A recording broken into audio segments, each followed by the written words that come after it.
안녕하세요. 책안뜰입니다. 이번 영상에서 들려드릴 작품은 정인 작가님의 벨이 울릴 때입니다. 주인공인 나는 같은 아파트로 이사온 민주 엄마에게 특별한 호감을 느끼며 친해지고 모임에도 데리고 갑니다. 하지만 그녀가 한 남자의 정부라는 사실을 알게 된 나는 남편이 아닌 다른 남자와 사귄다는 사실이 알려질까봐 두려워 그녀를 배신하게 됩니다. 혹시 우리가 수용할 수 있는 삶의 방식은 정해져 있는 것은 아닌지, 도덕이라는 이름으로 행해지는 집단의 무차별적인 행포가 한 개인의 삶을 어떻게 망가뜨릴 수 있는지 이 작품을 통해 생각해 보게 됩니다. 그럼 작품 속으로 함께 들어가 보겠습니다. 벨이 울릴 때, 정인. 오늘 아침 나는 좀 바빴다. 정우를 만나 경주에 가기로 했기 때문이다. 현관벨이 울린 것은 한창 머리를 감고 있을 때였다. 여느 때와 달리 벨소리는 무척 불길하게 깃전에 와닿았다. 이상한 일이었다. 매일같이 반복되는 일상적인 일이 오늘따라 섬뜩하게 느껴진 것은, 나는 잠자코 벨소리가 그치기를 기다렸다. 아침 일찍 찾아올 사람이라고는 없었다. 기껏 세탁소 아줌마거나 야쿠르트 배달부일 것이다. 그들은 오며 가며 세탁물이 있느냐, 야쿠르트를 받지 않겠느냐며 배를 누르곤 했다. 그런데 기다려도 소리는 멈출 기미를 보이지 않았다. 역시 이상한 일이었다. 그들이라면 한두 번의 시도만으로 물러가는 게 보통이었다. 나는 쫓기듯 머리를 헹궈내고는 물기를 털어내며 인터폰 앞으로 다가갔다. 과연 모니터 속에는 야쿠르트 배달부도 세탁소 아줌마도 아닌 다른 누군가가 고개를 숙인 채 서 있었다. 그 누군가가 고개를 든 것은 수화기를 들어 누구인가를 막 확인하려 했을 때였다. 뜻밖에도 그녀였다. 순간 개꾸준 기분이 뒷골을 지그시 눌러왔다. 그녀가 나를 찾아오리라곤 전혀 생각해 본 적이 없었던 것이다. 이른 아침 내가 있을 시간에 맞춰 찾아온 것을 보면 기어이 나를 만나려는 작정인 듯 했다. 나는 대꼭 문을 열어주지 않은 것을 다행으로 생각했다. 지금은 그녀를 만나고 있을 시간이 없었다. 어쩌면 영영 그럴지도 알 수 없었다. 사람의 만남이란 흐르는 물과 같았다. 일단 스쳐 지나가면 그뿐인 것이다. 얼마 전까지만 해도 그녀에 대한 죄책감이 내리를 떠나지 않았는데 어느새 잊히고 있는 것만 봐도 그랬다. 나는 모니터 속에 비친 그녀를 망연한 심정으로 바라보았다. 그새 그녀는 많이 변해 있었다. 옷차림이나 머리 매무새가 도무지 외출을 염두에 두고 나온 사람 같지 않았다. 어딘가 모르게 휑하고 너스룩해 보이기까지 했다. 그녀와 이웃해 사는 동안 그녀가 그처럼 자신을 방치한 모습은 본 적이 없었다. 뜻하지 않게 정부쳐 살던 곳을 떠나 낯선 곳에서 적응한다는 게 저토록 힘든 것일까. 의구심과 함께 연민이 솟았다. 언젠가 그녀가 정부칠만 하면 떠나야 했던 날들에 대해 넋두리를 늘어놓던 일이 생각났다. 짐을 꾸려야 되겠다는 생각이 드는 그날부터 마음이 꼭 나뭇가지에 걸린 것 같아요. 낯선 환경에서 또 적응해야 할 일이 두렵기 때문이죠. 아이는 뭘 모르니까 차라리 태평스러워요. 사람들은 떠나는 사람의 마음에 대해선 그다지 관심 없더라고요. 제법 잘 지내던 사람도 보이지 않으면 그 순간부터 조금씩 잊기 시작하다가 어느 땐가는 깡그리 다 잊게 되죠. 하지만 떠난 사람은 살던 곳에 대한 기억들을 마음에 담아두고 오래된 함을 열어보듯 되새겨보게 되죠. 좋은 기억이든 나쁜 기억이든 지난 날을 돌이킬 때의 그 애틋하면서도 쓸쓸한 느낌이란, 갈수록 그런 것들을 감당하는 게 점점 힘겨워져요. 늘 이곳에선 제발 오래 살 수 있었으면 하고 바라지만 그게 쉬운 일은 아니더군요. 얘기를 마친 그녀는 문득 쑥스러워하며 그녀를 중심으로 둥그렇게 앉아있던 우리들을 둘러보았다. 그녀가 이사 온 지 대여섯 달인가 지난 후 내가 데리고 간 모임에서였다. 그녀는 의외로 분위기도 잘 맞추고 대화에도 곧잘 끼어들었다. 나는 적이 안심이 되었다. 같은 아파트의 같은 층에 살게 되면서 친해져 그녀를 끌어들이긴 했지만 다른 사람들과 잘 어울릴 수 있을까 신경이 쓰이던 참이었다. 먼지 꼭 집어낼 수는 없었지만 그녀는 우리들과 다른 분위기를 갖고 있었다. 도심의 변두리 아파트에 살면서도 그녀는 우리들처럼 펑퍼짐하고 꾀지지한 몰골이 아니었다. 그렇다고 사치스러운 것도 아니었다. 모였다 하면 질펀하게 수다를 떨어대는 대부분의 여자들과 달리 고요하고 애잔하다고 할까? 나는 첫눈에 그녀가 마음에 들었다. 나의 권유로 이웃 여자들끼리 하는 모임에 참석한 그녀는 그새 분위기에 익숙해진 것인지 대낮부터 억지로 한 잔 마신 술 기운 탓인지 뜻밖에도 자신의 신경을 아무렇지도 않게 털어놓았다. 좀 의아한 생각이 들었다. 그녀는 자신의 얘기를 즐겨하는 타입이 아니었다. 나와 얘기할 때도 웃는 듯 마는 듯 아리송한 표정을 짓고는 묵묵히 듣고 있는 편이었다. 아니나 다를까. 곧 그녀의 얼굴에 후회하는 기색이 떠올랐다. 짐짓 동정 어린 표정으로 넋두리를 듣고 있던 여자들이 눈치를 채고 사람 사는 데가 어디 다 그렇게만 하겠느냐고 저마다 위로의 말을 늘어놓았다. 그녀는 볼이 빨갛게 상기된 채 고개를 끄덕였다. 그러나 그다지 믿는 눈치는 아니었다. 그녀는 갑자기 그때 일을 떠올린 것일까? 그래서 한바탕 분풀이를 하러 온 것일까? 생각할수록 억울하고 분통이 터져서 불이 나게 쫓아왔는지 모를 일이었다. 너희들이 입을 모아 날 위로했던 때가 언젠데 그처럼 매몰차게 사람을 내쳤느냐고.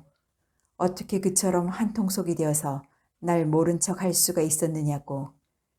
내가 진실을 말하기만 했으면 우리 모녀가 그런 수모는 당하지 않아도 되었을 거라고. 미처 하지 못했던 말들을 한꺼번에 쏟아놓고 싶어진 것인지도 몰랐다. 생각이 거기에 미치자 그녀를 만나는 것이 더욱 두려워졌다. 나는 계속 울려대는 벨소리에 진저리가 나서 귀를 막았다. 내가 저지른 잘못이 무엇인지 새삼 확인하는 것은 괴로운 일이었다.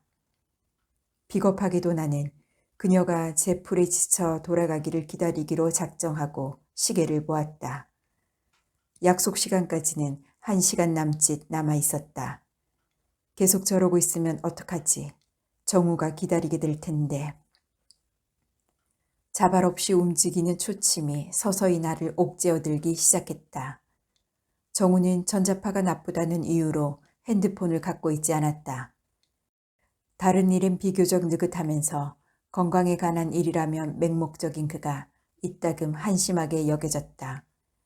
언젠가 그것 때문에 그를 그만 만나고 싶어질 수도 있었다.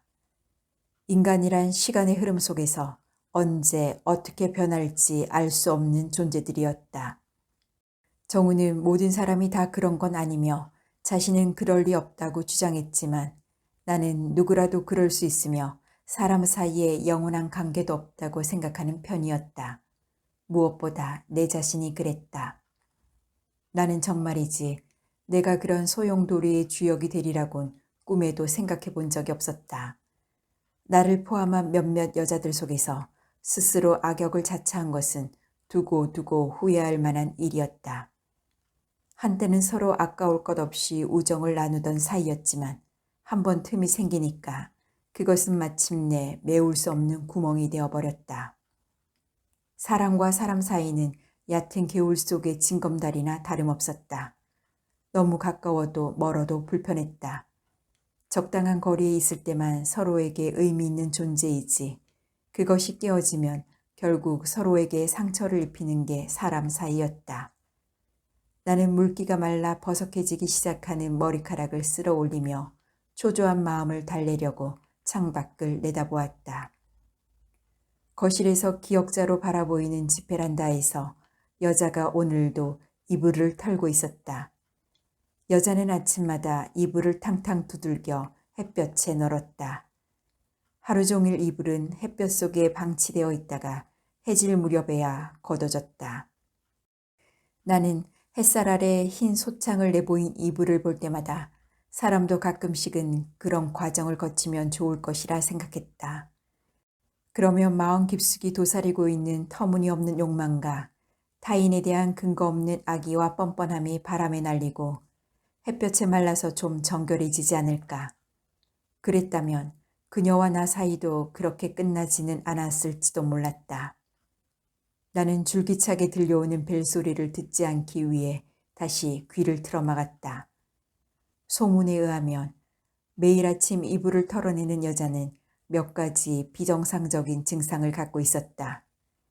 이웃에서 간혹 갖다주는 차반들을 누가 이런 걸 먹느냐며 무람 없이 돌려보내기도 하고 아무나 붙들고 혼자서 맥락이 닿지도 않는 말들을 한참 늘어놓으며 수시로 아랫집에 인터폰을 해서 혹시 계단을 오르내리는 발소리를 듣지 못했느냐고 묻기도 한다고 했다.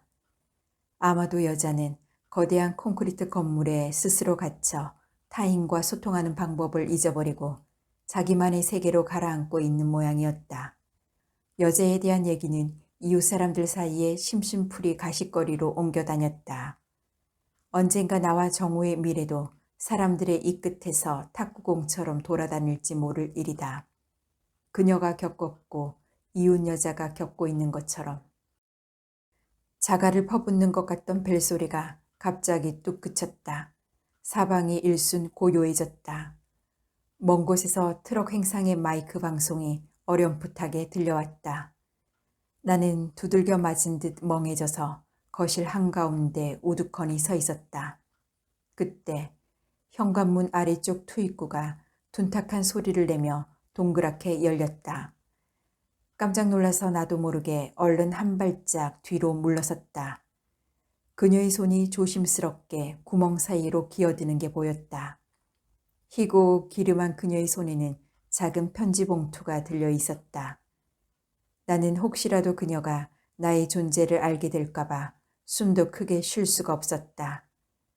그녀가 손에 들고 있던 봉투를 살며시 바닥에 내려놓았다. 현관의 희끄무레한 어둠 속에 홀로 떨어뜨려진 흰 봉투는 눈부시게 희었다. 그녀가 자주 뿌리고 다니던 향내가 코끝에 맡아지는 듯 했다. 이른 봄, 은은하게 코끝을 스치는 천리향의 내음. 그녀는 자신의 물건들에 향수를 뿌리는 습관이 있었다. 향기는 그녀의 애잔한 눈빛과 가냘픈 목덜미를 닮아 있었다. 기억하고 싶지 않았지만 그녀는 천리향의 그리움 같은 향기로 내 기억에 또렷하게 남아 있었다. 이윽고 그녀의 손이 빠져나갔다. 나는 다행스러워하며 가만히 깊은 숨을 내쉬었다. 그녀의 갑작스러운 출현은 나를 두려움과 혼란 속으로 밀어넣었다. 나는 현관에 떨어진 그녀의 편지를 감히 집어들 생각을 하지 못하고 우두커니 바라보기만 했다. 그때 마침 전화벨이 울렸다. 그제야 외출 준비를 하고 있었다는 사실을 떠올렸다. 시계를 보았다. 어느새 약속 시간은 10분밖에 남아있지 않았다. 어쩐지 전화를 하고 싶더라니. 여태 출발 안 하면 어떡하냐? 너 혹시 맘 변했어? 아니야, 갑자기 일이 좀 생겼었어. 그렇잖아도 어떻게 연락하나 고민이었는데. 지금 바로 나가면 30분 후엔 도착할 거야. 미안하지만 좀 기다려줘. 근데 왜 이렇게 일찍 왔어? 마음이 간절하면 몸도 따르는 법이야. 처음으로 너하고 장거리 가는 건데 오죽하겠어? 빨리 와라. 정우는 대답을 듣지도 않고 전화를 끊어버렸다. 마음이 급해졌다. 얼른 수화기를 내려놓고 대충 머리를 빗어 뒤로 묶고 파운데이션을 바르고 분을 두드렸다. 늦게 출발하면 늦게 돌아오게 될 것이다. 아이들이 오기 전까지는 돌아와야 하는 것이 그나마 내가 지켜야 할 본분이었다. 정우를 만나러 나갈 때마다 늘 그 점을 명심했다. 정우를 만나는 게 삶의 활력소가 된다고 해도 사생활에 문제가 생기는 것은 원치 않았다. 모르긴 해도 정우도 마찬가지일 것이다. 그를 만나서 은밀하게 주고받는 말들과 나만을 바라보고 있는 따뜻한 눈길은 싫지 않았다. 그 눈길 속에서 이젠 낡아버리고 타성에 젖은 삶에 대한 위로를 얼마간 받을 수 있기도 했다. 더구나 그는 다정하고 속이 깊은 남자였다. 그래서인지 남편에게 하지 못하는 얘기들을 정우 앞에선 편안하게 할 수 있었다. 또한 여자들과 있을 때처럼 예민하지 않아도 좋았다. 여자들은 그 섬세함 때문에 피곤한 존재들이었다. 내가 하는 말이 상대방의 신기를 건드리지 않을까 늘 신경을 써야만 했다. 그러나 그는 내가 하는 어떤 말이라도 스펀지처럼 다 받아들였다. 그를 만나러 갈 때는 남편에게 미안했지만 돌아올 때 후회하지는 않았다. 다만 남편이 눈치채지 않게 살얼음 위를 걷듯 조심할 뿐이었다. 구두를 급하게 깨어 신는데 그녀의 편지가 눈에 들어왔다. 그러나 편지를 들여다보고 있을 시간이 없었다. 잠깐 망설이다가 편지를 백에 집어넣었다. 비록 그녀를 문 밖에서 보내긴 했지만 편지까지 그대로 버려둘 수는 없었다. 현관문을 잠그고 돌아서는데 벼랑간 새소리가 섞인 듯 낮은 웃음소리가 들려왔다. 등골이 오싹해지도록 음산한 소리였다. 소리는 일정한 간격으로 계속 나를 따라왔다. 나는 귀를 틀어막고 고개를 마구 흔들어 소리를 떨쳐내었다. 엘리베이터 속 거울 안에 내 얼굴이 일그러져 떠 있었다. 신호가 녹색불로 바뀌자 사람들이 횡단보도를 건너기 시작했다. 나는 차 안에 앉아 깜빡이는 신호만큼이나 바쁘게 길을 건너는 사람들의 얼굴을 훑어보았다. 얼마간 무료하고 지친 표정의 사람들이 신호에 의해 길 건너편으로 성급하게 내몰리고 있었다. 난 저 따위 신호 체계가 정말 마음에 안 들어.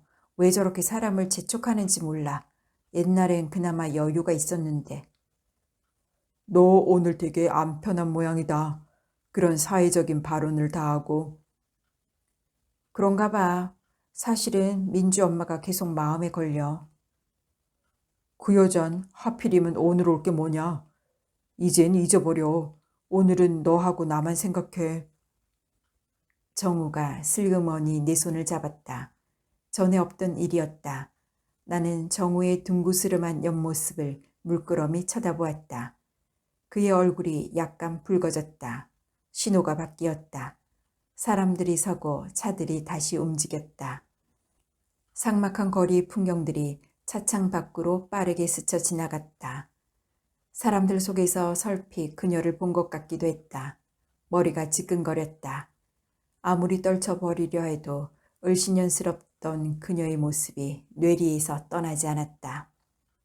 그녀를 마지막으로 본 것은 석 달 전 피플에서였다. 그날 우리의 만남은 갑자기 이뤄졌다.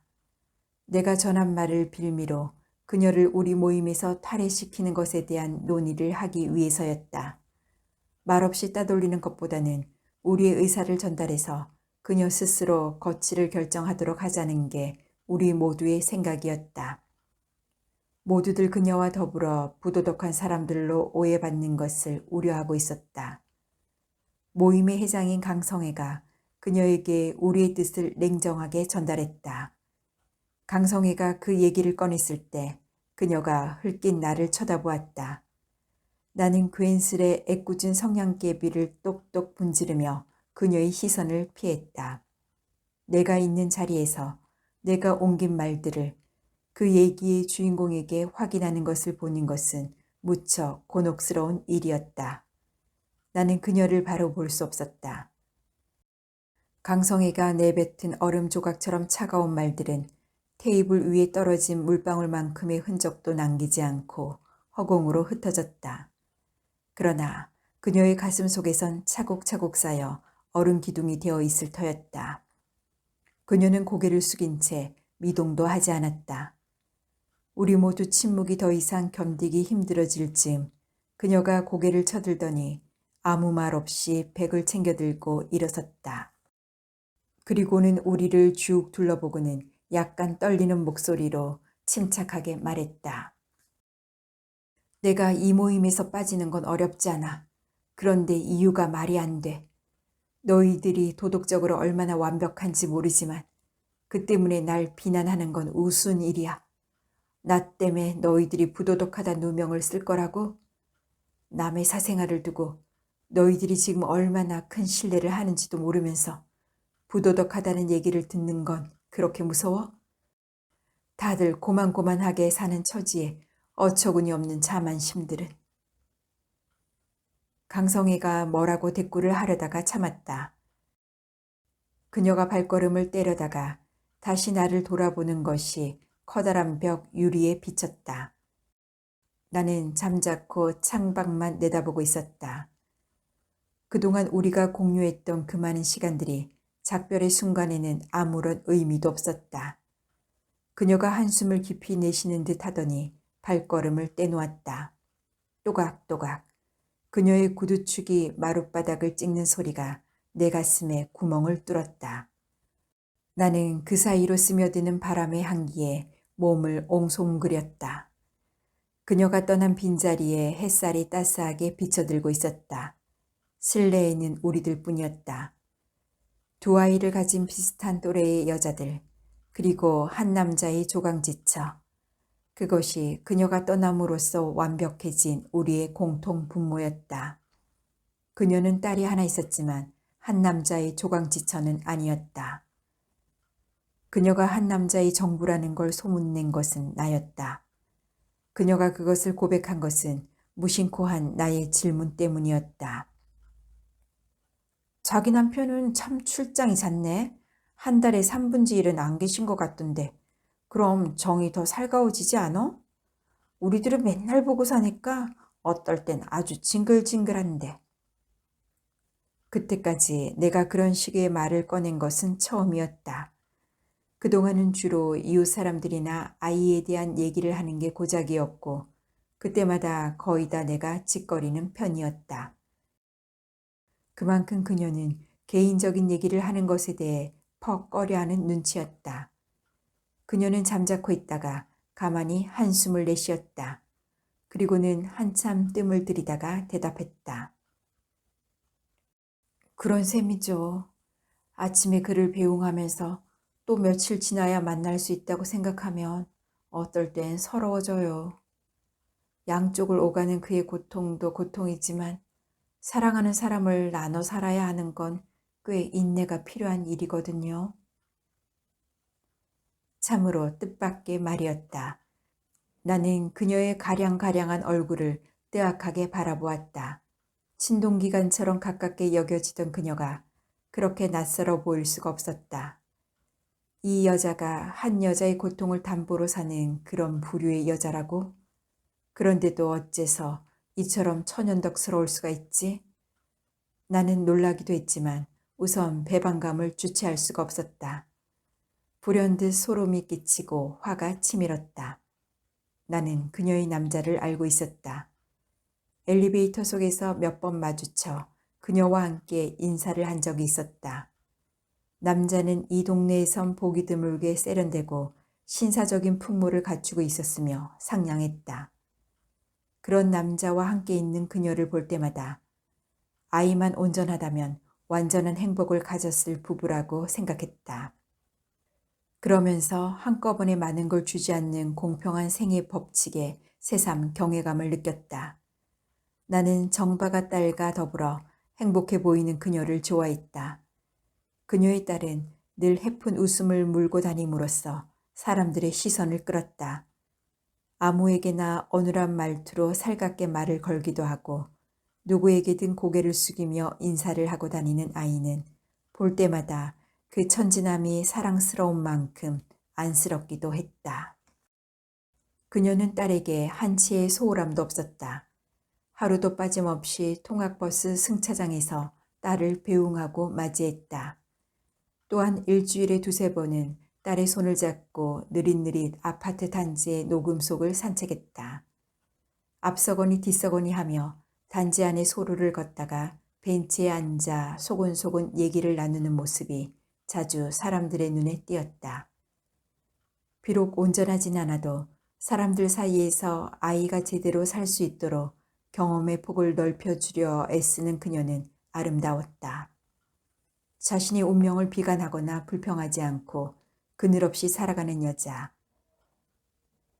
거울 속에 비친 내 얼굴에서 불만스러운 세월의 흔적을 볼 때마다 나는 그녀를 떠올렸다. 그런 그녀가 다른 여자의 남자를 공유하고 살면서 남의 가슴에 못을 박는 여자라니. 나는 얼굴도 모르는 남자의 아내에게 연민을 느꼈다. 남자가 그녀에게 있을 때 홀로 침대에 누워 뒤척일 남 모르는 여자가 가여웠다. 그 여자가 꼭 나인 것만 같아서 목덜미가 후끈해졌다. 나는 아무 말 없이 그 자리에서 일어섰다. 다시는 그녀를 볼 수 없을 것 같았다. 그녀는 자신이 하지 않아야 할 말을 했다는 것을 뒤늦게 깨달은 모양이었다. 그녀가 어쩔 줄 몰라 하며 나의 팔을 붙잡았다. 영석 엄마, 내 얘기를 조금만 더 들어줘요. 언젠가 다 얘기하고 싶었어요. 기생식물 같은 년. 생각지도 않았던 말이 불쑥 튀어나왔다. 그녀가 얼굴을 일그러뜨리며 맥없이 내 팔을 놓아버렸다. 그녀에게 정신박약의 딸이 없었다면 그녀의 머리채라도 잡아 흔들고 싶었다. 속에서 끓어오르는 분노의 정체를 스스로도 알 수 없었다. 참으로 터무니없는 노여움이었다. 그녀가 허물어지듯 주저앉는 것을 등 뒤로 느끼면서 나는 문을 거칠게 닫아붙이고 나왔다. 내가 그녀의 사생활을 두고 그토록 화를 낼 이유는 없다고 아무리 자신을 타일러도 소용없었다. 그것은 참으로 납득하기 힘든 횡포였다. 생각할수록 그녀에 대한 적의는 지나치게 터무니없는 것이었다. 아무리 그녀가 한 남자의 정부인 주제에 나보다 훨씬 아늑하고 품위 있게 살고 있다 하더라도 그건 그녀가 가진 삶의 방식이 아닌가 말이다. 그렇게 생각하면서도 나는 그녀의 비밀을 모임의 회장인 강성애에게 얘기하고 말았다. 강성애 역시 그럴 수는 없다며 펄쩍 뛰었다. 그녀에 대한 소문은 불길한 전운처럼 빠르게 퍼져나갔다.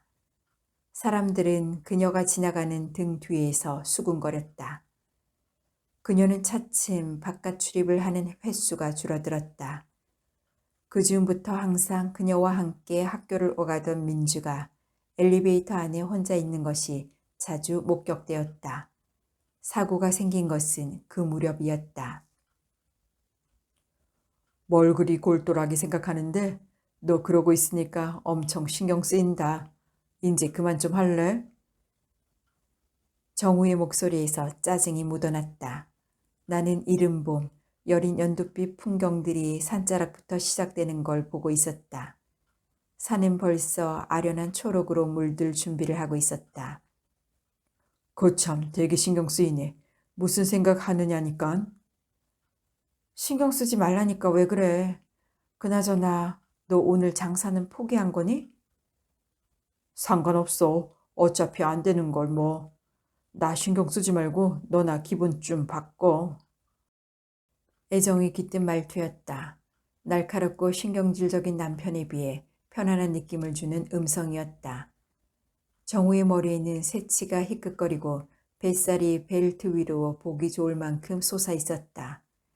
흐르는 세월에 알맞게 둥그러진 정우의 모습은 보기 좋았다. 비록 사는 건 각박할지라도 마음이 따뜻하고 느긋한 남자. 정우를 보고 있으면 세상의 근심들이 한 발짝씩 물러섰다. 그것이 계속 그를 만나는 이유였다. 하지만 남편이 그렇게 태평스럽고 여유롭기만 하다면 마냥 수용할 수 있을까? 나의 잣대는 늘 이중적이었다. 필요에 따라 변하는 기준이란 이기적이게 마련이었다. 정우를 대하는 감정도 그랬다. 연정이나 우정이기도 하고 그 둘 다 아니기도 했다. 나는 아직도 그와 확실한 관계 정립을 하지 못한 채 시간을 보내고 있었다.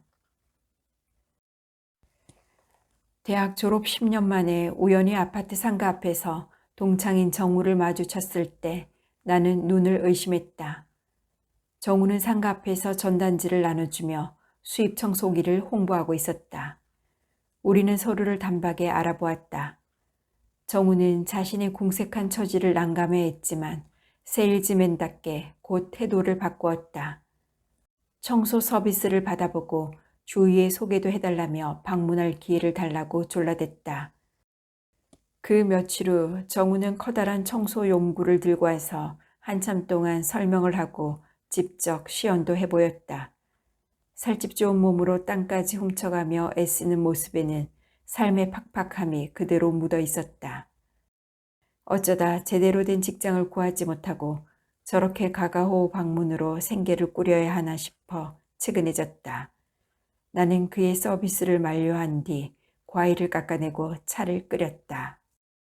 정우는 경험도 없는 유통업에 손을 댔다가 실패했다고 했다. 나는 그의 실패담을 한참 들은 후 오직 정우의 실적을 올려주기 위해 청소기를 할부로 구입했다. 내가 하는 짓이 분에 넘치는 짓이라는 걸 정우도 모르지 않았다. 그는 이익을 포기함으로써 나의 구매에 보답했다. 우리는 서로의 배려를 고마워했다. 그 속에는 서로에 대한 안쓰러움도 숨어 있었다. 대학 시절에 패기만만하면 간 곳 없이 삶에 휘둘려 초라해지고 있는 남자와 좁은 집안에서 아이들과 악다구니를 하고 넓은 평수에 사는 여자들이 부러워 남편을 닥달하는 여자. 그게 10년 만에 마주친 정우와 나의 현실이었다. 정우는 그날 우리 집에 편안하게 앉아 소식이 끊어졌던 시간들에 대해 얘기하고 우리가 아는 동창들에 대해서도 소식을 교환하다가 일어섰다. 정우는 엘리베이터 앞에 서서 생각난 듯이 이웃에도 꼭 좀 홍보해달라며 내 손을 꼭 거머쥐었다. 정말 고맙다. 사실은 열흘 만에 겨우 한 개 팔았거든. 네가 꼭 천사 같다 야. 씩 웃는 정우의 얼굴을 보자 콧날이 시큰해졌다. 정우는 내 손을 쉬놓지 않았다. 나는 그와 마주선 채 손을 빼내지도 못하고 발치를 내려다보았다. 어쩐지 눈물이 나려 했기 때문이었다. 그때 아무런 신호음도 없이 엘리베이터 문이 불쑥 열렸다.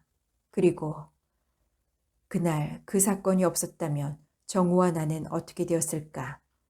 그저 오다 가다 한번 마주친 동창 사이로 끝났을까? 그랬다면 그녀에 대해 더 깊은 죄의식을 가지지 않아도 됨으로써 평화로웠을 것이다. 불현듯 한동안 잊고 있었던 민주의 눈빛이 떠올랐다. 뒤이어 정태의 느물거리는 눈빛도 떠올랐다. 방심한 웃음을 머금고 고개를 갸웃거리며 다니던 얼굴에 떠오른 공포감. 그 지질린 눈빛과 정우와 나를 보고 놀라면서도 호기심에 가득 차 있던 경태의 눈빛. 나는 고개를 세차게 흔들었다. 정우가 그러는 나를 다시 쳐다보았다. 야, 아무래도 나를 잘못 잡은 것 같다. 너 우거지상하고 있는 거 보기 괴롭다. 제발 그만 좀 해, 부탁이니까. 운전이나 하면 될 텐데 별걸 다 신경 쓰고 그래. 정우야, 사실은 나 그동안 그 일에 대해선 거의 잊고 지냈어. 근데 놀랄 정도로 해숙해진 민주 엄마를 보고 나니까 마음이 너무 아파. 그 이후로 정말 사는 것 같지 않게 살았나 봐. 너무 많이 망가졌어. 난 그동안 편안했거든. 어쩌다 한 번씩 민주의 눈빛이 떠올라서 괴롭긴 했지만 경태 그 자식을 생각하면 불쾌해져서 가능한 한 생각 안 하려고 길을 썼거든. 그래, 나도 그때 걔의 눈빛은 정말 잊을 수가 없어. 생각하면 마음 아픈 일이야. 그날 엘리베이터가 소리 없이 멈추고 문이 활짝 열렸을 때 나는 벽에 기댄 민주의 얼굴을 먼저 보았다. 아니, 보았다기보다 딱 마주쳤다. 민주는 새하얗게 질린 채 구석에 밀쳐져 있었다. 그러나 내가 민주를 염려한 것은 극히 짧은 순간이었다. 불량스러운 고등학생의 눈길이 의혹과 호기심에 차서 내 손을 잡고 있었던 정우와 눈물을 훔치고 있었던 나를 잽싸게 훑고 가는 걸 보았기 때문이다. 정우와 내가 마주보고 서 있던 상황은 보기에 따라선 오해받을 만한 광경이었다. 이 일을 어떻게 하면 좋을까? 나는 당황해서 얼른 돌아섰다. 그 사이에 문이 닫히고 엘리베이터는 다시 하강했다. 그제야 정우가 충격을 받은 듯 얼떨떨해진 표정으로 날 돌아보았다. 저 안에 지금 무슨 일이 있는 거지? 그냥 보내도 되는 거야? 얼굴이 화끈 달아올랐다.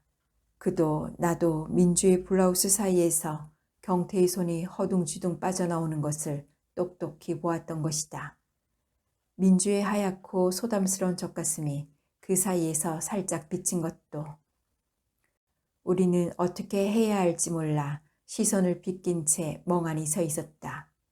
그때 4, 5층쯤 아래에서 누군가 격렬하게 호통치는 소리가 들려왔다. 이게 무슨 짓이야? 벌건 대낮에. 이 인간 말종 같은 자식. 이어서 계단을 뛰어내려가는 다급한 발소리가 들려오고 민주가 비명 같은 통곡을 터뜨리는 소리가 들려왔다. 복도는 순식간에 떠들썩해지고 이 집 저 집에서 문을 여닫는 소리와 분주하게 계단을 오르내리는 소리들이 들려왔다. 나는 정우를 끌고 얼른 집 안으로 들어왔다.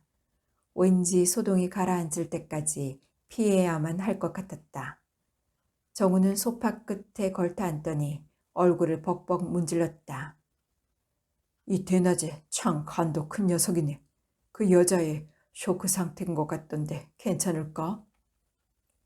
정우는 염려스러운 얼굴로 나를 쳐다보았다. 나는 건성으로 대답했다. 머릿속에는 민주에 대한 걱정보다 경태가 우리를 스쳐보던 눈빛만 남아있었다. 수군거리는 사람들과 질시하는 듯한 눈길이 그 위에 포개졌다. 그녀가 나를 조소하는 듯 빙글거리며 떠올랐다 쓰러지기도 했다. 내색하고 싶지 않았지만 정우가 나의 마음을 알아챘는지 내 어깨에 손을 얹고 토닥여 주었다. 너무 걱정하지 마. 이왕 벌어진 일인데 어쩌겠어. 아마 대처 방법이 생길 거야. 정우의 따뜻하고 두툼한 손이 의외로 위안이 되었다. 그의 말은 소문을 두려워하는 내 마음을 다소 진정시켜 주었다. 정우는 바깥이 조용해지는 것을 기다렸다가 또 연락하겠다는 작별 인사를 남기고 돌아갔다. 하루 사이에 아파트 라인 전체가 태풍 속에 잠긴 듯 수렁거렸다. 민주 엄마는 거의 까무러칠 정도로 격렬하게 경태 엄마와 시비를 붙었다. 어디에 그런 강단이 숨어 있었나 싶게 그녀는 필사적으로 딸의 억울함을 항변했다. 딸을 둔 집에서는 평소에도 경태가 경계 대상이었다고 입을 모으며 그나마 민주를 동정했고 경태 엄마는 민주가 팔푼이 주제에 자기 아들을 유혹했다고 맞섰다. 나는 그 속에서 마음을 졸이며 숨어 있었다. 경태 엄마가 찾아온 것은 이튿날 아침이었다. 남편은 회사로 아이는 학교로 다 나가고 없는 한가한 시간이었다. 그녀는 좀 앉으라는 나의 권유도 무시하고 현관에 선 채 용건을 말했다.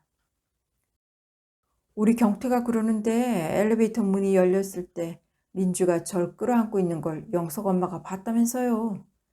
너무 놀래서 엘리베이터를 타지도 못했다던데 가만히 있지만 말고 우리의 증인이 좀 돼줘요. 까딱하다간 우리 아들이 바보에나 추행하는 치안으로 몰릴 판이에요. 경태 말로는 민주가 먼저 꼬리를 쳤다 그러거든요. 그런데도 506호 영감님은 그럴 리가 없다고 우리 애를 몰아붙이니 정말 미치겠어요. 나는 경태의 영악함에 치를 떨었다. 녀석은 제 엄마를 통해 나를 협박하고 있었다. 내가 날 모른 척하면 나는 널 불어버릴 테다. 그날 당신이 외간 남자에게 안겨서 눈물을 흘리고 있었다고 하면 과연 누가 더 불리할까? 나는 달아빠진 소년의 관계에서 자유로울 수 없음을 알았다. 나는 비겁하게 고개를 끄덕였다. 아이고, 영석 엄마가 안 봤으면 우리 아들 몹쓸 놈 만들 뻔했지. 한창 피가 펄펄 끓는 놈이 기집애가 허연 저통까지 내보이면서 꼬리를 치는데 어떻게 견뎌? 아무리 모자란다 해도 그 딸이 지 애미하는 수작을 안 배웠겠어? 피 속에 갖고 나도 갖고 났겠지. 세상에 그런 걸 적반하장도 유분수지. 뭐 민주가 쇼크를 먹어? 걔가 그러면 우리 애는 더하지. 추행이라니. 어디 함부로 주둥아리를 놀려?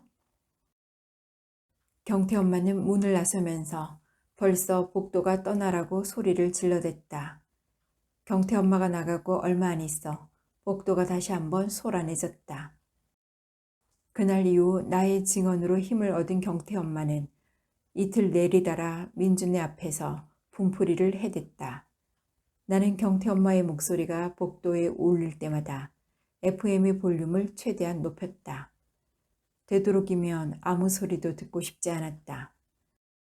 문 밖의 소라는 내가 한 짓이 어떤 것인지 여실하게 들려주고 있었다. 얼마 지나지 않아 결국 그녀가 이삿짐을 꾸린다는 소문이 들려왔다. 그녀가 떠난다는 소문은 내게 위안과 함께 깊은 죄의식을 안겨주었다. 어쩌자고 나는 그토록 엄청난 잘못을 저지른 것일까. 후회는 깊었지만 이미 엎질러진 물이었다. 그녀가 이사하던 날 아침 일찍 이삿짐 센터 사람들이 드나들었지만 그녀와 아이를 본 사람은 아무도 없었다. 그녀가 떠난 뒤에도 한동안 확인되지 않은 소문들이 사람들 사이를 떠돌았다. 아파트 단지 안의 여자들은 둘만 모이면 그 얘기들을 했다. 그녀와 민주를 알지 못하는 여자들조차도 그녀를 잘 아는 것처럼 실감나게 얘기를 해댔다. 사람들은 어쩐지 일상과는 동떨어져 사는 듯한 그녀를 한편으론 동경하고 한편으론 경계하고 있었던가 보았다. 그 중에는 그녀의 집에 드나드는 남자가 민주의 아버지이자 첫사랑이란 얘기도 있었다. 결혼 전에 임신까지 했지만 부모의 반대로 결혼은 이루어지지 않았고 아이는 낳아보니 정박아였다. 아이를 낳은 뒤 부모에게 허락을 받으려 했던 남자는 결국 마음이 변해 다른 여자와 결혼했으나 죄책감 때문에 이중살림을 하고 있었다는 소문이 그럴싸하게 돌았다. 보문단지 호숫가에는 벚꽃이 한창 꽃망울을 패고 있었다. 오래된 꽃나무의 가지들은 덜 성숙한 아이의 팔뚝처럼 탐스러웠다. 정우는 차창을 내리고 천천히 차를 몰았다. 냉기가 묻어있는 바람이 시원하게 실내로 밀려들었다. 달려오는 내내 수시로 나를 쳐다보며 눈치를 살피던 정우가 입을 열었다. 사람 사는 일이 다 그런 건데 뭘 그렇게 생각이 많아? 너무 자책감에 빠지지 마. 살다 보면 실수도 하고 그러는 거야. 실수라고 할 수가 없어. 친하다면서도 마음속 깊이 그녀를 이해할 준비가 되어 있지 않았던 거야. 그렇게 지내왔으면 민주 엄마가 자기 얘기를 좀 들어보라고 했을 때 적어도 얘기를 들어주긴 해야 됐어. 오늘 아침에라도 만나서 얘기를 듣고 하이했어야 하는데 다 놓쳐버렸어. 정우는 호수를 따라 늘어서 있는 나무 아래 차를 세웠다. 푸른 물이 넘실거리는 호수는 충만해 보였다. 나는 의자를 뒤로 젖혀 몸을 기대었다. 정우가 날 물끄러미 바라보더니 담배를 빼들고 밖으로 나갔다. 뭐가 못마땅한 듯 문을 닫는 손길이 거칠었다. 아마도 나와 거리를 두기 위해 애쓰고 있는 모양이었다. 그는 나의 마음을 알고 있었다. 가깝지도 멀지도 않게 항상 그만큼에서 서로를 바라보는 게 좋은 일이라고 생각한다는 걸. 그런 나를 그는 이기적이고 열정이 없다고 투덜댔다. 정우가 저만큼 떨어진 곳에서 작은 돌멩이들을 주어 돌팔매를 하기 시작했다.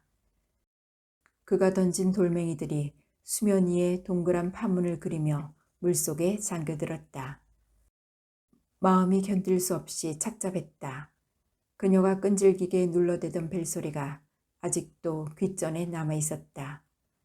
그녀가 내게 전하고 싶어 했던 말이 무엇이었을까? 그제야 가방에 든 편지가 생각났다. 편지를 꺼내들었다.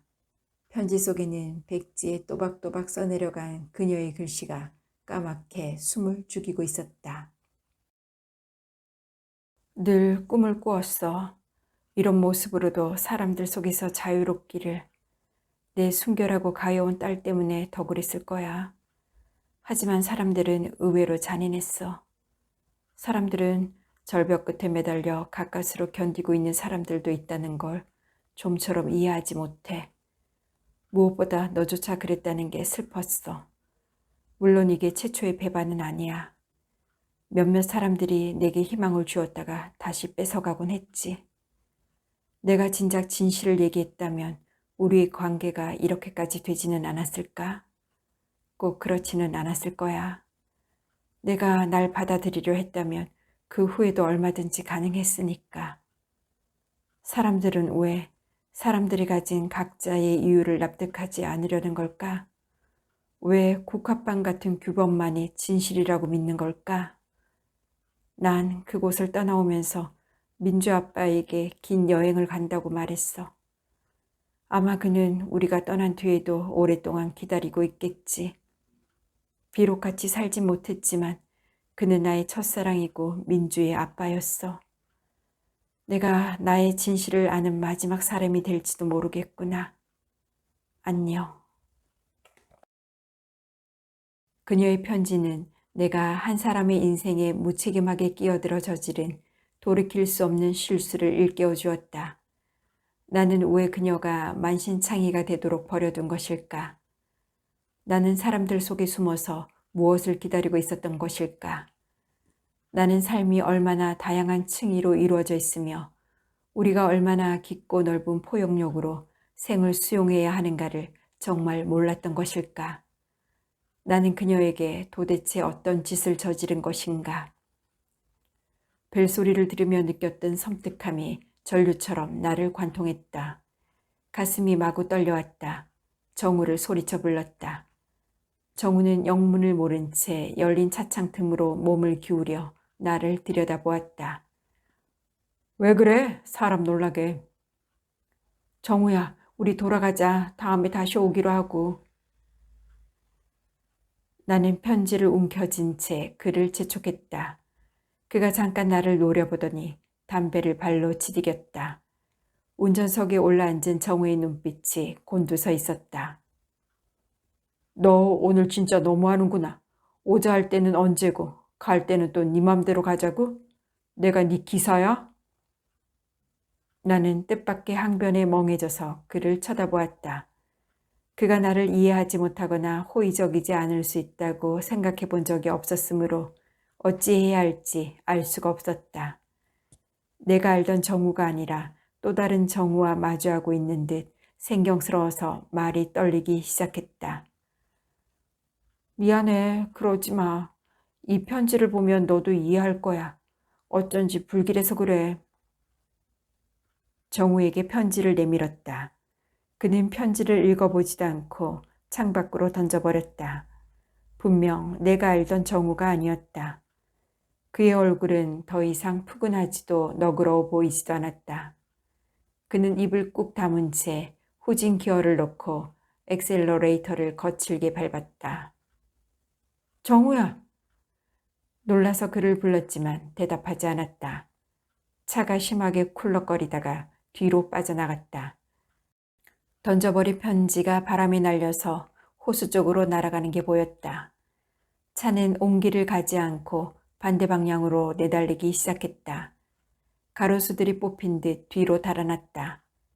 정우의 얼굴은 오래된 화석처럼 단단하게 굳어져 있었다. 나는 서서히 공포에 질리며 쉴 새 없이 울려대는 벨소리의 환청 속으로 침몰해 갔다.